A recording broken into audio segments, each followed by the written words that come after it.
Picture this. You're standing in the blistering sun, staring up at the Great Pyramid of Giza. For generations, we've been told one simple story, that Pharaoh Khufu built this gigantic monument using nothing more than basic tools, ropes, and manpower.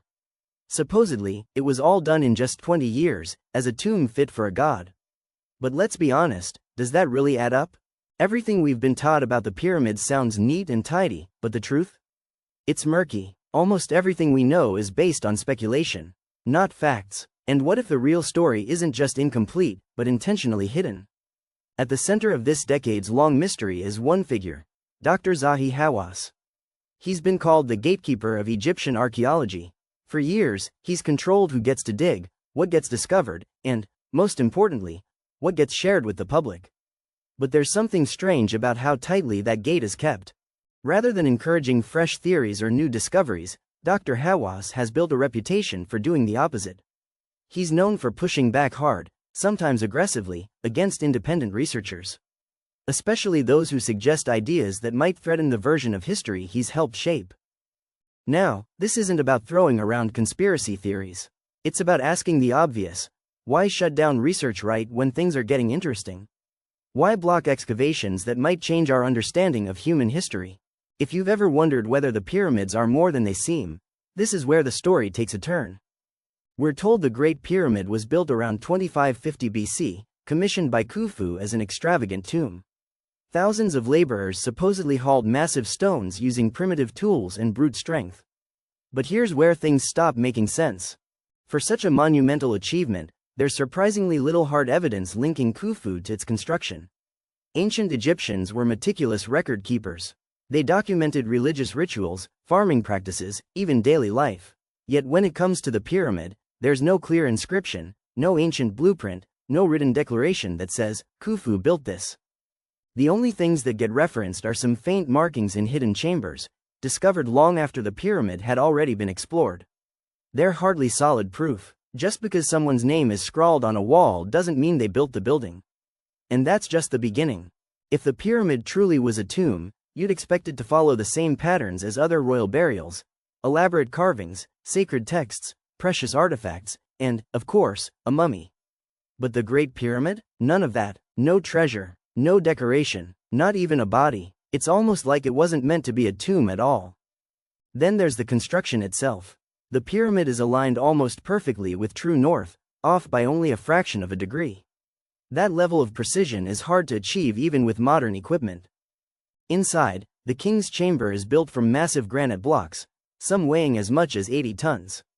That's harder than steel, and yet the cuts are smooth, the angles precise. Engineer Christopher Dunn studied these stones and found evidence of advanced machining, like perfectly round drill holes and surfaces so flat they reflect light. Copper chisels couldn't do that. Not even close. In fact, modern experiments trying to replicate these techniques with ancient tools failed miserably. So if modern experts can't recreate it today with the same tools, how did people 4,500 years ago manage it? And how did they light the interior? There are long, narrow tunnels winding deep into the structure. But here's the kicker. There are no burn marks.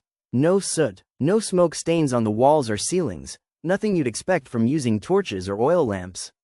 If they didn't use fire, what did they use? We're looking at a structure so advanced that it challenges everything we think we know about ancient Egypt. Maybe the original builders possessed knowledge we've lost. Maybe this monument predates the pharaohs entirely. Or maybe the Egyptians inherited it and adapted it. But when researchers bring these possibilities forward, they hit a wall. Take Robert Bouval, for example. He noticed something remarkable. The layout of the three main pyramids mirrors the three stars of Orion's belt, but not as they looked during Khufu's time. The alignment matches the constellation's position around 10,500 BC. That's thousands of years earlier than traditional history allows. Then there's the Great Sphinx. Egyptologists argue it was built around the same time as the pyramids. But geologist Robert Schoch and researcher John Anthony West found water erosion patterns that don't fit. They weren't caused by wind or sand. They were shaped by heavy, consistent rainfall. The last time Egypt saw rainfall like that was over 12,000 years ago. Let's talk about one of the strangest discoveries ever made inside the Great Pyramid, something that could change everything we think we know about it. In the early 1990s, a German engineer named Rudolf Gantenbrink sent a small robotic camera into a narrow shaft in the Queen's chamber. Now, most archaeologists thought these shafts were purely symbolic, maybe ventilation or spiritual pathways for the pharaoh's soul. But the robot found something totally unexpected: a small limestone door, neatly sealed, with two tiny copper handles attached. This was unheard of. Metal fixtures inside the pyramid? That had never been found before. They nicknamed it Gantenbrink's door. Now, naturally, the world was excited. What's behind it? A secret chamber? A hidden message? Could this finally reveal the real purpose of the pyramid? But instead of digging deeper, Egyptian authorities stopped the research. Just like that, Gantenbrink and his team were shut down. No explanation, no follow-up. Years passed. Then, in 2002, a National Geographic team was finally allowed to revisit the shaft. They carefully drilled a small hole through the first door and pushed in a camera. What they found was another door. A second limestone block, just sitting there, sealed. And after that, nothing. To this day, that second door has never been opened. No one knows what lies behind it, and requests to explore it further have repeatedly been denied. It's frustrating. Why hide something if it's just more empty stone? Unless, of course, it's not empty at all. And this isn't the only mystery hiding inside the pyramid. In 2017, a team of scientists using cutting-edge imaging technology, muon tomography, made a shocking discovery: a massive, previously unknown void above the Grand Gallery. This wasn't some tiny crawl space. It was big enough to fit an aircraft inside. And yet, there was no visible entrance. No known tunnel leading to it. It was just there. Quiet, undisturbed, forgotten. It's the largest discovery made inside the pyramid since the 19th century. But again, no further exploration was allowed. Egyptian authorities said it wasn't safe. That it might damage the structure. That we shouldn't disturb the heritage site. Of course, preserving ancient monuments is important. But if we can't even investigate non-invasive anomalies, using robots or remote imaging, what are we really protecting? The pyramid? Or the story that's been built around it? And here's something that doesn't get talked about nearly enough. The materials used to build the pyramid are some of the hardest substances on Earth. Granite, basalt, these aren't easy stones to shape. Copper tools would dull within minutes. Even iron struggles with this level of density and precision. So how did the ancient builders pull it off? Some researchers have suggested that the answer lies in a forgotten form of ancient technology, tools or knowledge we no longer understand. Not lasers or spaceships, but something more practical, yet incredibly advanced for its time. Others go further, proposing that these structures weren't even built by the Egyptians at all, but inherited.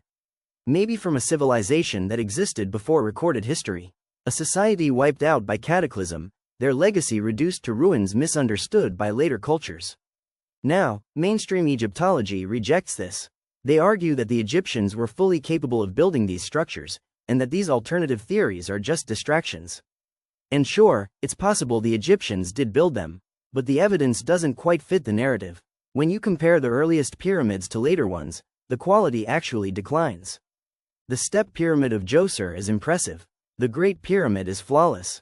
But pyramids built centuries later? They're crumbling. They're messy. They look like poor imitations. That's strange, right? You'd expect progress over time, not regression. Imagine if modern skyscrapers suddenly got worse and worse with each generation. Wouldn't that raise questions? It makes more sense if the earliest pyramids weren't the start of a tradition, but the peak of one. A peak that came from somewhere else, some other time. And when that knowledge was lost, future generations could only guess how it was done. Think of it like a forgotten recipe. You might have the ingredients, but if you don't know the technique, the result just won't be the same. And there's another layer to this story: the resistance to exploring any of these ideas. Take John Anthony West again. His theory that the Sphinx shows signs of water erosion caused shockwaves in the archaeological world. He had geologists on his side. The evidence was there, but instead of investigating, most Egyptologists dismissed it. They said it couldn't be true, that it didn't fit the timeline. But shouldn't science be about challenging what we think we know? Isn't that the whole point of discovery? Yet time and time again, any theory that doesn't align with the established story gets labeled as fringe, pseudoscience, or even dangerous. It's not just disagreement, it's suppression. And who benefits from that? There's a lot at stake. Egypt's tourism industry depends heavily on the mystique and romance of its ancient past. Changing that story could have real consequences. And then there's the academic world. Entire careers are built on the traditional timeline. Admitting it might be wrong? That's a tough pill to swallow. But if history is being shaped not by evidence, but by fear of change, then what else are we missing?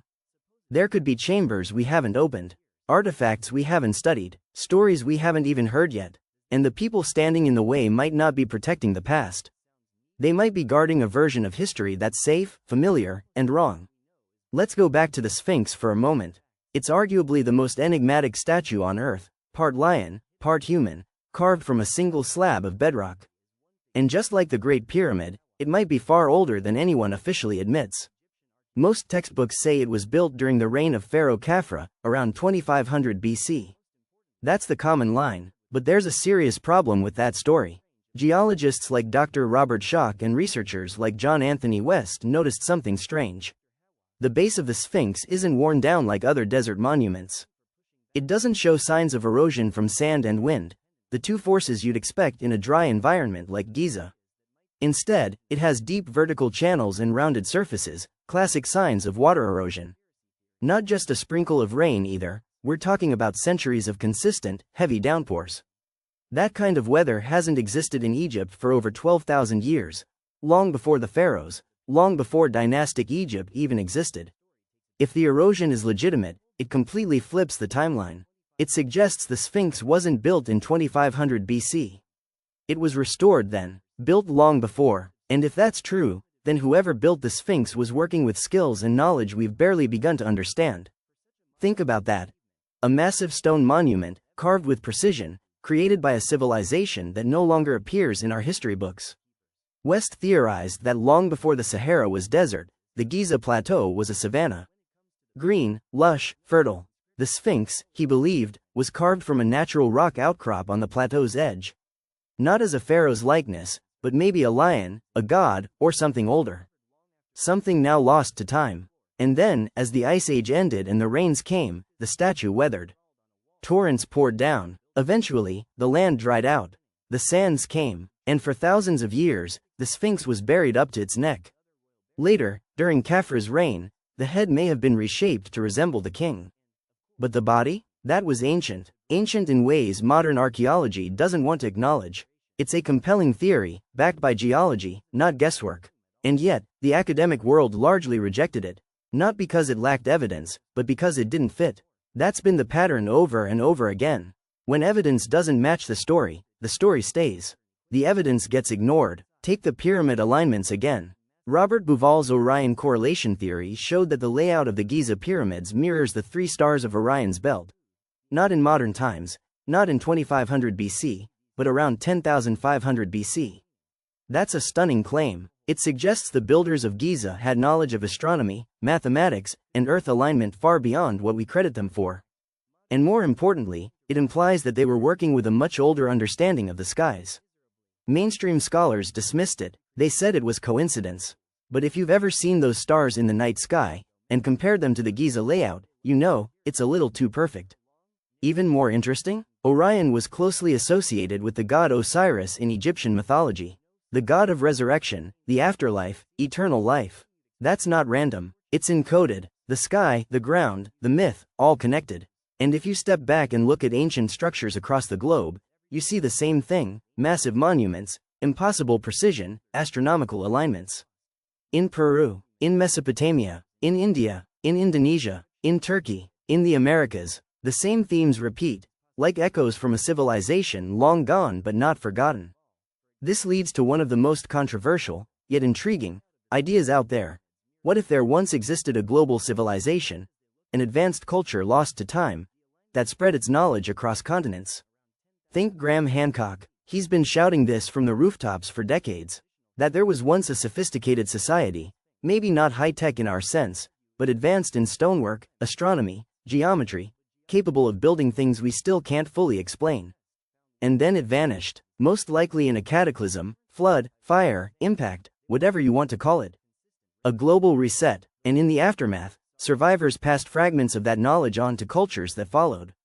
Those cultures, like the ancient Egyptians, did the best they could with what they inherited. They preserved what they remembered. They built in the shadow of giants. This isn't about aliens or fantasy. It's about the possibility that humanity is older, deeper, more complicated than we think. But if that idea is so compelling, why doesn't mainstream archaeology want to hear it? One reason might be fear. Fear of being wrong, fear of losing credibility, fear of rewriting everything. Think about it. If the pyramids weren't built by Khufu, then what else isn't true? What does that mean for all the books, the museums, the lectures, the careers? Academia is a slow-moving machine. It rewards consensus, not curiosity. It funds research that fits the narrative, not that challenges it. And when outsiders bring forward radical, evidence-backed theories, they're often mocked, not debated. And at the center of this resistance is the same figure, Dr. Zahi Hawass. He's charismatic, he's passionate, but he's also fiercely territorial. Many believe he's more focused on preserving Egypt's national image than actually uncovering new truths. That he views outside researchers as threats, not collaborators. And that attitude has consequences. Because while he protects the status quo, real discoveries may be getting lost. Buried, deliberately left unexplored, there could be answers sitting right beneath our feet, and we're not even allowed to look.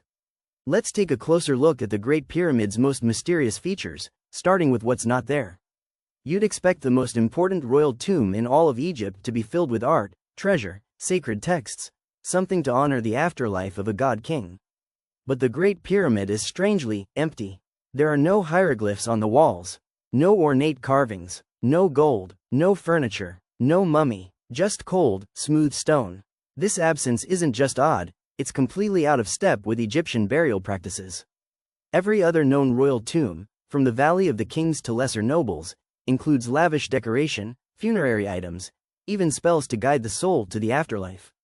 But the Great Pyramid? It's a stone shell. Mainstream archaeologists have tried to explain this away. Maybe it was looted, they say.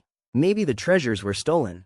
But if that were the case, you'd still expect to find something: scraps, fragments, damage, inscriptions. Instead, we find nothing. It almost feels like it was never meant to be a tomb at all. Now let's talk about the precision. Because this monument wasn't just built big, it was built with astonishing accuracy. The base of the pyramid is nearly perfectly level, off by less than an inch across 13 acres. The sides are aligned almost exactly with the cardinal directions. The angles are so precise that modern architects still struggle to replicate them. And then there's the stonework itself. Granite beams weighing up to 80 tons are stacked perfectly within the king's chamber. The joints between the blocks are so tight, you can't slide a credit card between them. Some stones show signs of advanced tooling, perfectly smooth cuts, curved cores, and spiral drilling marks. Engineer Christopher Dunn spent years studying this. He wasn't looking for mystery, he was looking for answers. And what he found baffled him.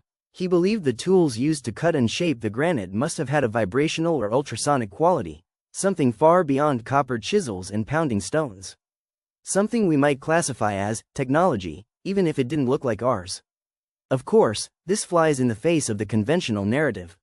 Egyptologists insist the builders used copper tools, wooden sleds, and thousands of laborers. But experiments attempting to replicate these methods, on a much smaller scale, have been disappointing. Copper chisels wear out almost instantly. Wooden sleds break. Workers make little progress. Even with modern tools, working granite with that kind of precision takes time, energy, and equipment. So how did they do it? Some believe we've underestimated ancient intelligence. That these builders developed techniques, now lost, that allowed them to manipulate stone with ease. Others think the knowledge was passed down from a civilization even older, possibly predating recorded history. And if you're wondering how far back we're talking, consider this. Mainstream archaeology claims the Egyptian civilization emerged around 3100 BC. But many ancient sites, like Gobekli Tepe in Turkey, are far older, dating back to 9000 or even 10,000 BC. That's twice as old as the pyramids. And yet, even Gobekli Tepe shows signs of complex planning, spiritual symbolism, and advanced knowledge. If humans were building sophisticated stone structures 11,000 years ago, why is it so hard to believe that Egypt's monuments might be the product, or inheritance, of an earlier, advanced culture?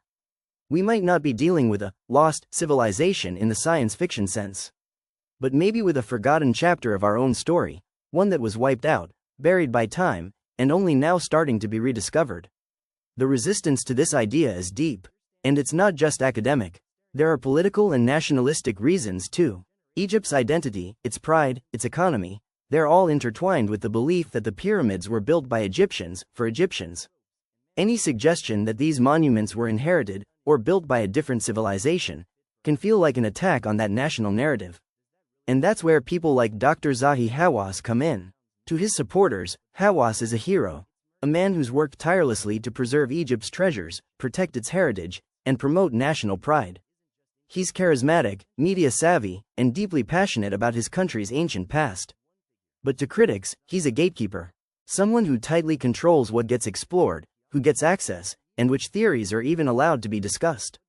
Independent researchers often find themselves shut out, regardless of the quality of their evidence. Take the second sealed door behind Gantenbrink's shaft.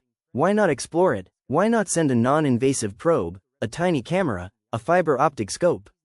The technology exists. The funding exists. The global interest is overwhelming. And yet, nothing. The same goes for the hidden void discovered in 2017, one of the most important discoveries in modern archaeology. A space inside the Great Pyramid as big as the Grand Gallery.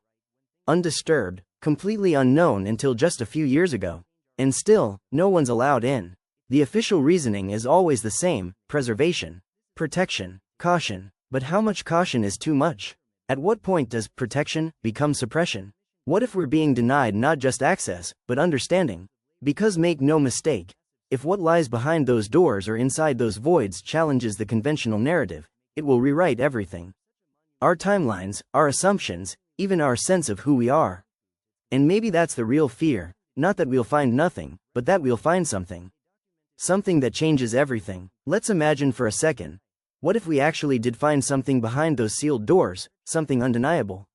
Let's say there's a chamber behind Gantenbrink's door, a room no one's entered for thousands of years. And inside, there's technology. Or maybe writing that predates known Egyptian script. Maybe an object made from a material we can't easily explain. Something that proves, once and for all, that our history isn't what we thought. What would that mean? Would it spark a global rethink of our past?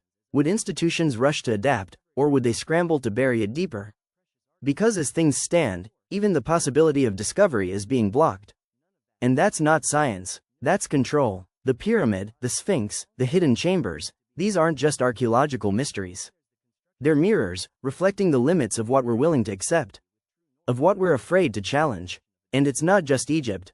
Around the world, we're uncovering ancient structures that defy explanation.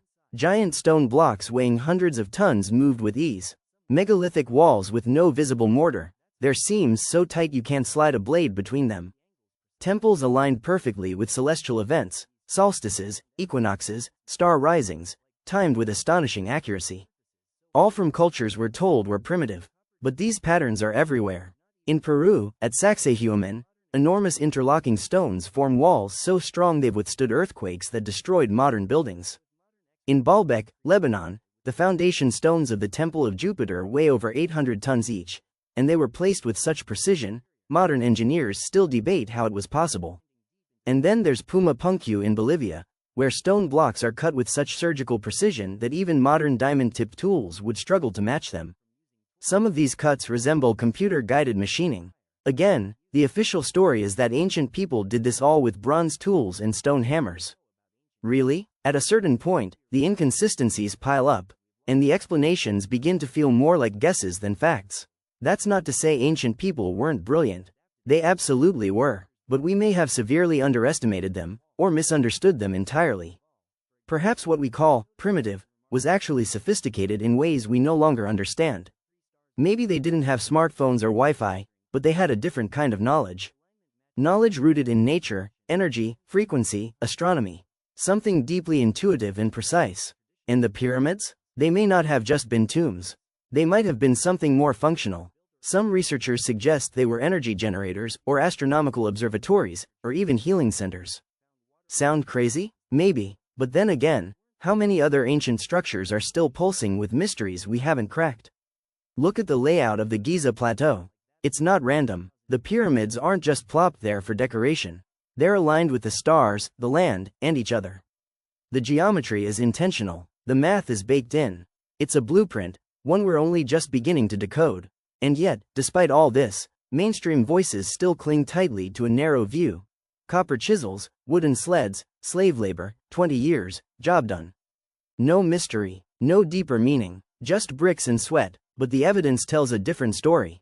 A richer, older, more complex story. One that points to a past we don't yet fully understand, and maybe aren't ready to. And here's the uncomfortable part. Some people don't want that story to change. Because it threatens their authority, their textbooks, their reputations, their funding. So what do?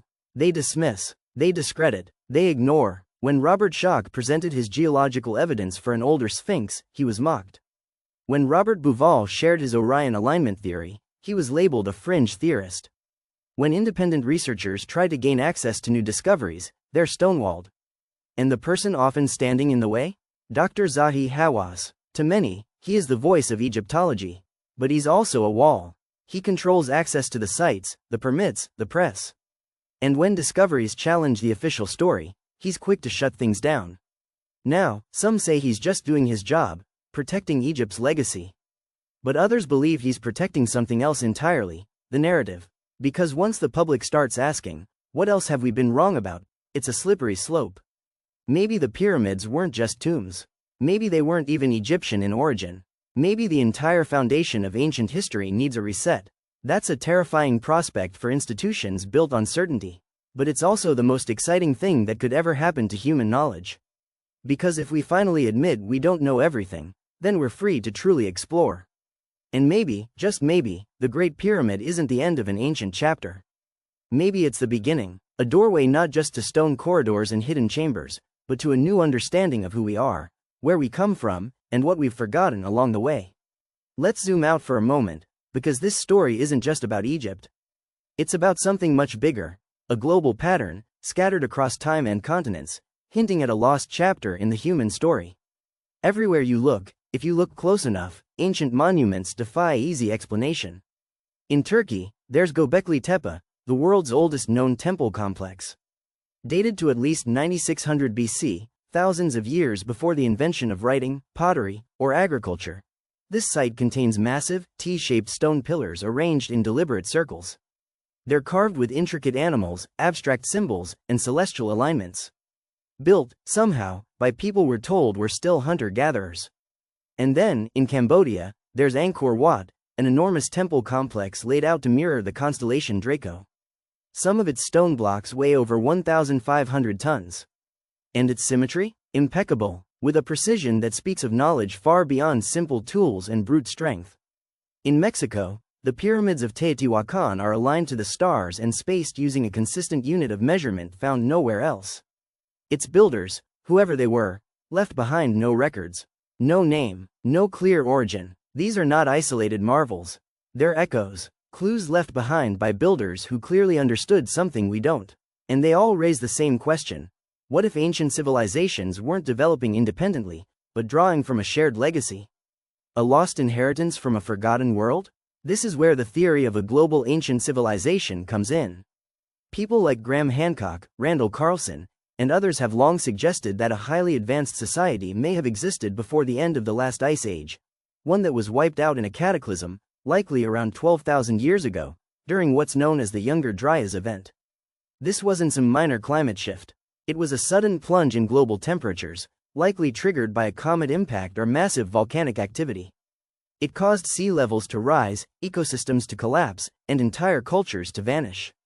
If an advanced civilization had existed before this disaster, most of its infrastructure, especially anything built near coastlines, would now be underwater or eroded beyond recognition.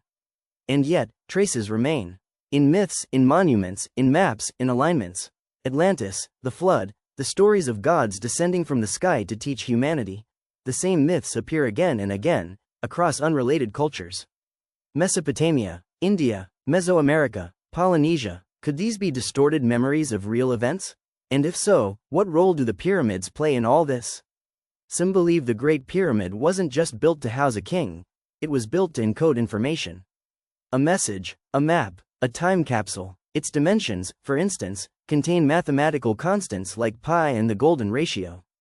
Its base perimeter divided by its height gives an almost perfect approximation of 2 pi. Its orientation to true north is nearly flawless. Its internal geometry reflects astronomical cycles, solar alignments, and harmonic resonance. That's not coincidence, that's design. Engineer Christopher Dunn took this even further, proposing that the pyramid functioned as a kind of resonant power plant, harnessing vibrations from the Earth itself. A radical theory, yes, but one rooted in the physical properties of its materials and layout. If nothing else, this suggests a level of intentionality that mainstream explanations simply don't account for. Because let's be honest, you don't build something that massive, that precise, that complex, just to bury a body. Especially when the body was never found. So why are so many experts still clinging to the tomb theory? One reason is academic inertia.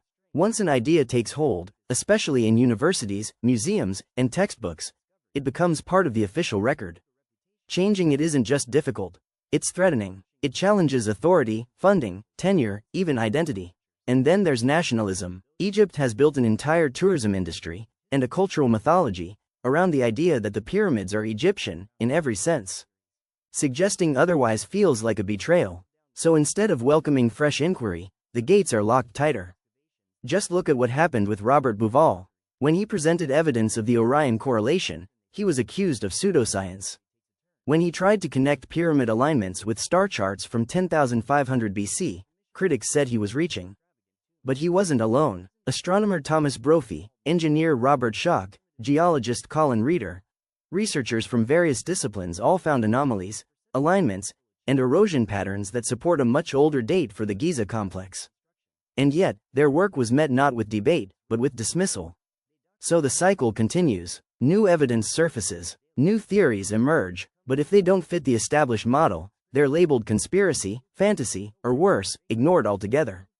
And the public? Most people still believe the story they were taught in school. That the pyramids were tombs. Built with slave labor. In 20 years. With copper tools. But deep down, a lot of us know that doesn't quite add up. You don't need a PhD to feel it. You just need to look, really look, at these structures. To see their scale, their geometry, their silence, and realize, we're not being told the full story. Not because we can't handle it, but because too many people are invested in the old one. Now let's go back to something that might seem small, but changes everything. In 2017, scientists made a stunning discovery inside the Great Pyramid using cutting-edge muon detection technology, essentially, cosmic ray scanning. This technique allows researchers to detect empty spaces within solid structures without drilling or excavation. And what they found blew everyone away. They discovered a massive hidden void above the Grand Gallery, one of the most explored parts of the pyramid. The chamber was at least 100 feet long, possibly more. Completely sealed, completely untouched, no visible entrance, no idea what's inside. This wasn't speculation, this was real science, peer-reviewed, published in Nature, one of the most respected scientific journals on the planet. And yet, since that discovery, almost nothing has happened.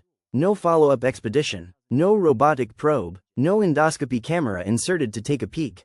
Just silence. Why? Wouldn't any archaeologist jump at the chance to explore a chamber inside the most iconic monument on Earth? One that no human has entered in thousands of years?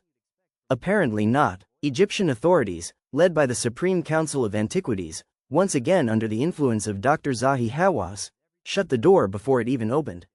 The excuse? Preservation, caution, stability of the structure. And while yes, preservation is important, it raises a critical question. Is this about protecting the pyramid, or protecting the narrative? Because here's the thing. If that chamber contains something game-changing, like a library of unknown texts, strange technology, or even evidence of a lost civilization, it would completely rewrite the history books. And maybe that's the real reason no one's allowed in. The Great Pyramid isn't just stone. It's a symbol, a foundation, a capstone on everything we think we know about early civilization. And to disturb that, to expose that it may have been built not in 2500 BC, but thousands of years earlier, using methods we still don't understand, could unravel everything. The very notion of history, as we teach it, would have to change. And with that change would come uncomfortable questions. Who are the real builders? Where did they go? And what else have we gotten wrong? This is why some people compare the Great Pyramid not to a tomb, but to a locked vault, containing secrets we're not allowed to open. Some researchers have called it a message in stone. Others, a machine. Some even believe it may have been part of a vast system, a network of energy points across the planet, similar to ley lines or harmonic nodes. It sounds fringe until you see the alignments. How the Great Pyramid sits at the geographical center of Earth's landmass. How its proportions reflect planetary measurements. How its placement resonates with sacred geometry found across the globe, from Stonehenge to Angkor Wat to Machu Picchu. That's not superstition. That's math. That's astronomy. That's deliberate. So how did the ancients know? How did they build these structures with such cosmic awareness? And why is this knowledge missing from modern explanations? Some say it's because we've forgotten. Others believe it was taken from us. Lost in a flood, a fire, a fall. Whatever the cause, the result is the same. We've been handed a version of history with massive gaps. And in those gaps, a hidden legacy waits, silent, buried, patient. And this is what makes the silence around the Great Pyramid so frustrating. We have the technology, we have the curiosity, but we're missing the courage.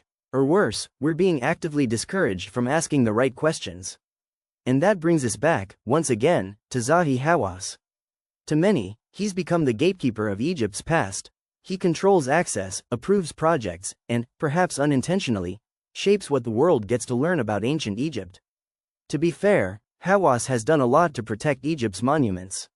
He's returned stolen artifacts, promoted tourism, and elevated the country's global presence. But critics argue that he's also stifled innovation, blocked independent research, dismissed alternative viewpoints without proper investigation. Why? Some say it's pride, some say it's politics, others suspect something deeper. That Hawass, and those in power with him, fear what new discoveries might reveal. That maybe they already know the truth, or at least, suspect it, and choose to keep it hidden. Because once a mystery is solved, you can't control the story anymore. You can't control the questions people will ask next. And if Egypt loses ownership of the Great Pyramid's origin, if it turns out that the pyramid wasn't built by Pharaoh Khufu, or even by Egyptians at all, then what happens to national pride? To academic prestige? To the billions tied to Egypt's ancient brand? The stakes are high, which is why the door stays closed. But here's the irony. Truth has a way of surfacing. Even locked chambers can't stay sealed forever. Even buried history finds a way back to the light. Because people are asking questions. Researchers are pushing boundaries. And the public, thanks to platforms like YouTube, books, podcasts, and open source science, is more informed than ever. We're no longer content with being told, because we said so. We want to see for ourselves. And maybe that's what scares the gatekeepers the most. Now imagine this. What if we finally gained access?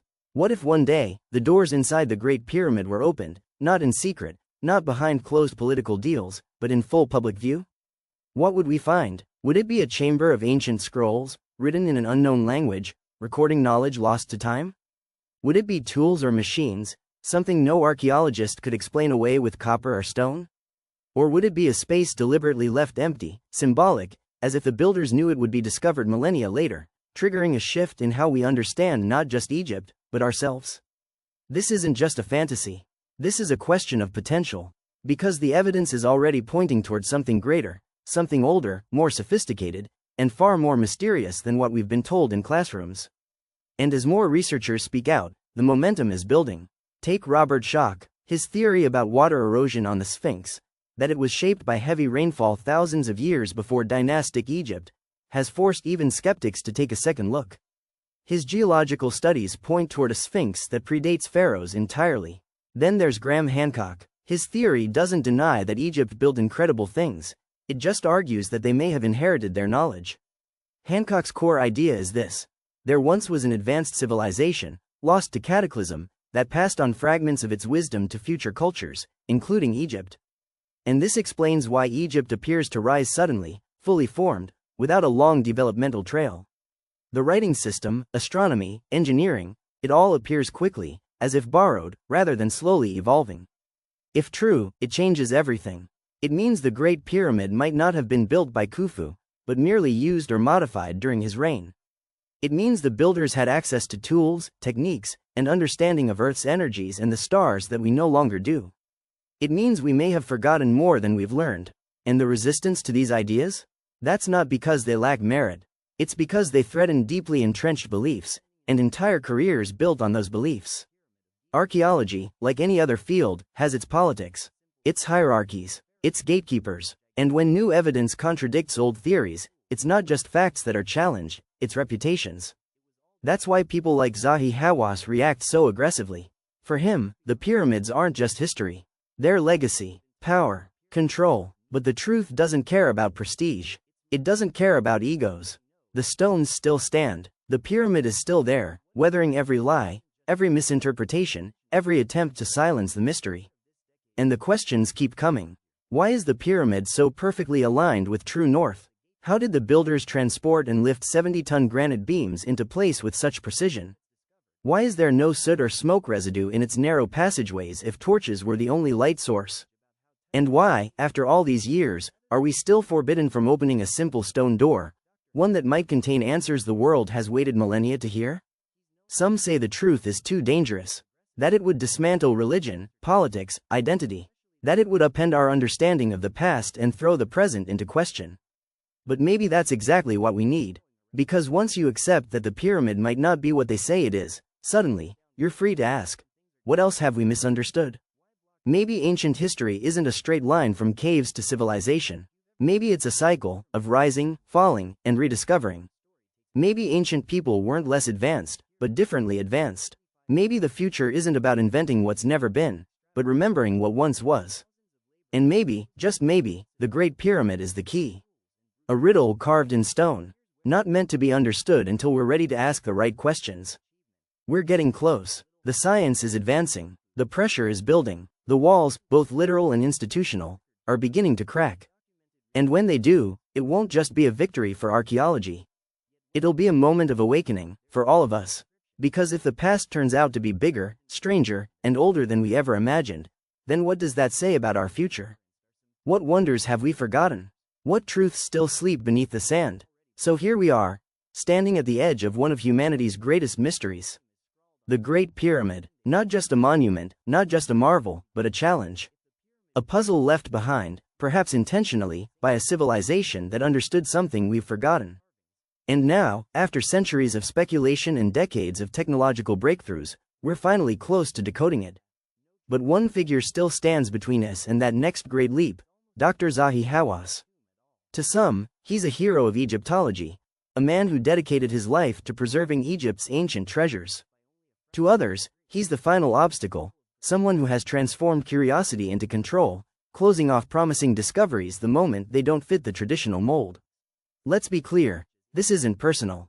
This is about transparency, access, and truth. Because the real problem isn't just one man, it's the entire system.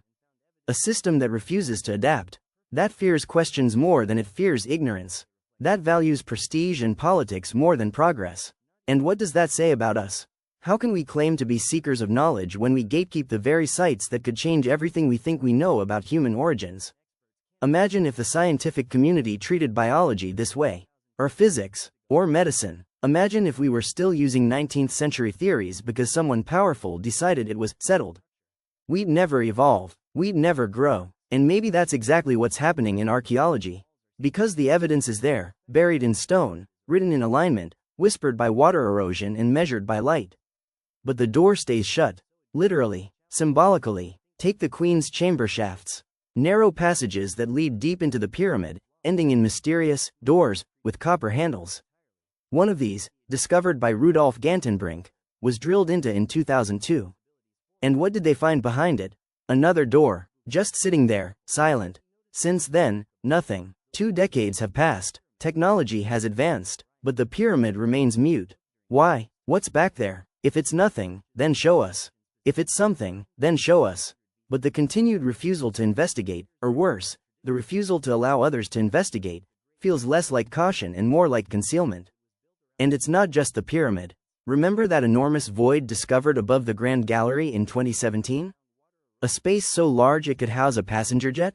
It was big news. Headlines ran wild. Scientists were thrilled. But then, silence. To this day, not a single camera, not a single drone, not even a fiber optic cable has explored it. Again, we're told, preservation. But what are we really preserving? The monument, or the myth? If the pyramid was truly built by primitive workers with copper tools, wooden sleds, and brute strength, wouldn't that story only be strengthened by showing us everything? Unless the evidence doesn't support the official version. Unless that void, that chamber, those shafts, contains something that doesn't fit the narrative. Something that forces us to rethink everything. And that's what this is really about. Because if the pyramids weren't tombs, if they weren't built in 2500 BC, if they weren't constructed by the civilization we thought they were, then who were they built by? Who had that knowledge? Who could engineer on that level? And what happened to them? It's one thing to suggest they were just better engineers. But the level of precision in the pyramid isn't just impressive, it's unmatched. Even with today's tools, reproducing the Great Pyramid would be a staggering challenge. Aligning it to true north? Within 3/60ths of a degree? Cutting and placing 2.3 million blocks, some weighing as much as 80 tons, with tolerances we struggled to match with steel? Designing a structure that's not only a geometric marvel but also encodes astronomical, mathematical, and geodetic data? This isn't the work of amateurs. This is the fingerprint of genius. And maybe, just maybe, that genius came from a time we've lost. A culture swallowed by time, erased by catastrophe, remembered only in myths, and in monuments that refuse to fall. And still, mainstream academia looks away, dismisses it all as coincidence, fringe theory, alternative history. But what if the alternative is the truth? What if the real history of humanity has been sitting in plain sight all along? Not carved in scrolls, not written in dusty books, but built in stone, waiting, enduring, challenging us to ask harder questions, to dig deeper, to not just accept, but to seek. So now we return to the beginning, the Great Pyramid of Giza. A monument that has stood for over 4,500 years, or perhaps much longer. A monument that defies explanation not because it hides answers, but because it reveals too much. Because once you begin to peel back the layers, to study the alignments, the geometry, the impossible precision, you realize something unsettling. We were never told the full story. Not by design, maybe. Not out of malice, but out of habit, out of fear, out of the quiet comfort of tradition. But history doesn't belong to those who fear it. It belongs to those who are willing to confront it, no matter how strange, uncomfortable, or paradigm-shattering the truth may be. And here's the truth. We don't know who built the Great Pyramid. We don't know exactly when it was built. We don't know how they lifted 80-ton granite beams 150 feet into the air, or why the internal structure is aligned so precisely with the stars. We don't know what lies behind Gantenbrink's second door, or inside that massive void discovered in 2017. We don't know why there's no soot in the passageways. We don't know why there's not a single definitive inscription inside attributing the pyramid to Khufu, just vague marks, possibly added much later. And we don't know why every serious attempt to investigate these questions is met with resistance, deflection, or outright denial. But what we do know is this. The official story doesn't hold up.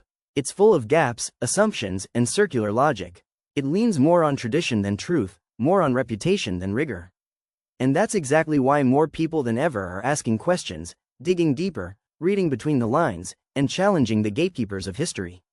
We're not fringe anymore. We're not conspiracy theorists. We're truth seekers, researchers, engineers, storytellers, teachers, students, everyday people with open eyes and open minds. And we're not going away. Because this isn't just about stones in the sand. It's about human potential. If ancient people once knew how to build with this kind of mastery, what else did they know? What else have we lost? And what might we rediscover, if we allow ourselves to ask without fear?